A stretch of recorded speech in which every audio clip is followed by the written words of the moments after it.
I know the leadership books say take the high road, stay classy, kill them with kindness. What if we had some tools to pull out of our tool bag whenever we just need to do a very subtle, very passive aggressive, but still reminding them of the energy that we hold, right? I've always found myself in scenarios where people are giving you that FAFO energy, mess around and find out energy. You're choosing to not respond in a certain way. Sometimes people may mistake that kindness for weakness in some ways. For us as business leaders, especially in health and wellness, I think that we need to kind of practice the art of being professionally petty. And since, we're throwing shade, put on my glasses and let me refer to my notes. Okay, so let me refer to my notes. So powerful petty leadership move number 1. Always have receipts. There's power in a petty receipt. Everybody knows what receipts are, right? And I'm not talking about the ones from the grocery store. I'm talking about saving your screenshots, saving those emails, the per my last message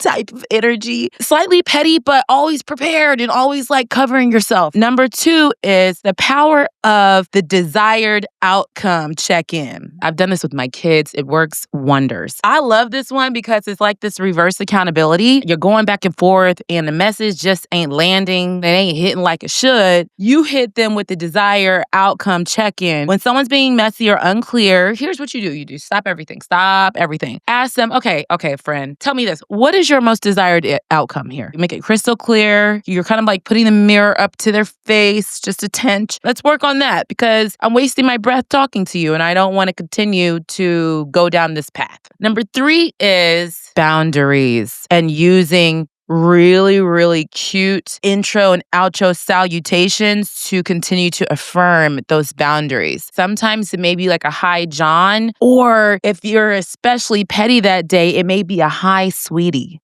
Oh, sweet pea. Sweet pea is a home run. I'm not going to be condescending and hit you with the sis and all that, but I will do a honey or a sweetie, or I may even hit you with the friend. Like, okay, friend, I may even do that. Let's go ahead and keep those boundaries really clear. When they're trying us, you just slide right in with an opening honey or a closing salutation. So next thing, this one you have to use really, really carefully because when this particular tool is used wrong, it could actually start a fight. I'm talking about using ellipses, the ... and the fake smile emoji. Sometimes it's a smirk or it's just the slight smile. Nothing says like, I see you, like rogue ellipses or the passive aggressive smile emoji. You have to sprinkle that sparingly, y'all. I'm telling you, I've used it and then I got a question mark on it and then I'm having to go back and forth and then I had to go back to the desired outcomes power move. We incite connection and community and healing, okay? Not divisiveness. Next, has anybody ever hit you with 3 question marks in a row and nothing else? Communication is the key to life and everything. If someone hits you with the 3 question marks and nothing else, if you don't get immediately enraged or responsive, I challenge your emotional IQ. I challenge that. But I also like kind of doing a hybrid where I'll respond with the original email and say, just bumping this up or just pinging you. Because I know you said you didn't get the email. So I'm just bumping it up.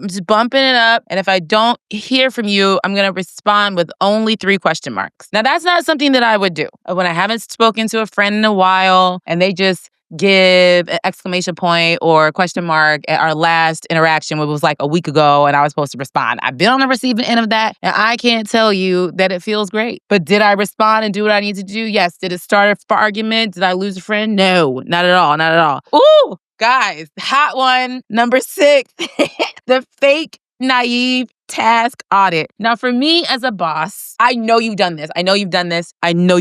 So have you ever asked someone, hey, is something ready? When you know that you have full access to actually see if it's ready or not? Like, you have access to the Monday board or the project management system or the CRM or the Slack channel or the Google Doc that was supposed to be, full well if it's done or not. But you're just not trying to call nobody out for real because that's aggressive. We're not doing that. These are professional petty tips. So hit them with the, hey, is it ready? When it's clearly not marked done or even seen in ClickUp. Have I been on the receiving end of that? Absolutely. Did it make me get my shit done? You damn right. You damn right. You damn right. Number 7. Oh, this is a fave. The invoice inquiry you already know the answer to. So when the invoice hasn't been paid and then you go back in, instead of being aggressive, like, did you get my invoice? All you do is slide back in and say, hey, did you happen to pay the invoice? Because maybe I just didn't see it come through. I know. Have I been on the receiving end of that?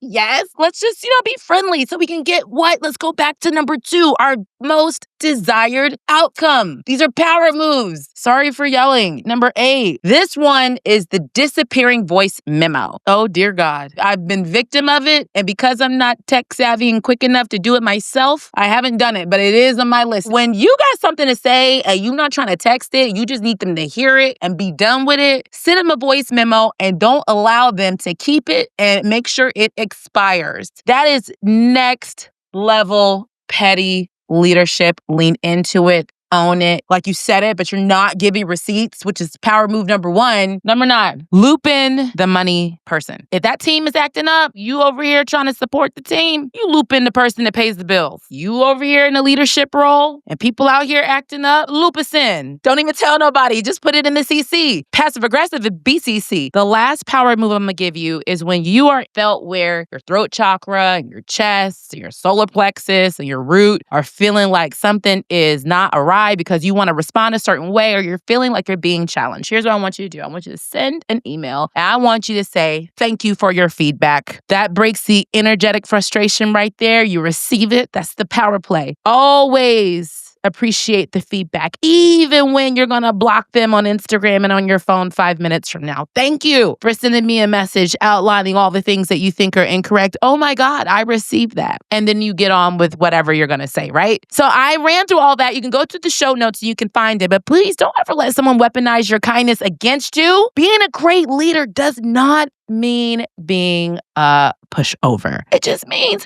knowing that when to be poised and when to be a little professionally petty. Because sometimes that last little lick is the silence that's needed for you to create the boundary, maintain authority, and sometimes have your most desired outcome, all right? If this resonated with you, I want you to make sure you like, share, and subscribe to this podcast everywhere the podcasts are available. You can catch me on Instagram at I am Lauren Powers because you know I'm a nut over there. And make sure that you just tell people about us, all right? I'll catch y'all next week on another episode of Power Moves. See y'all next time. Peace.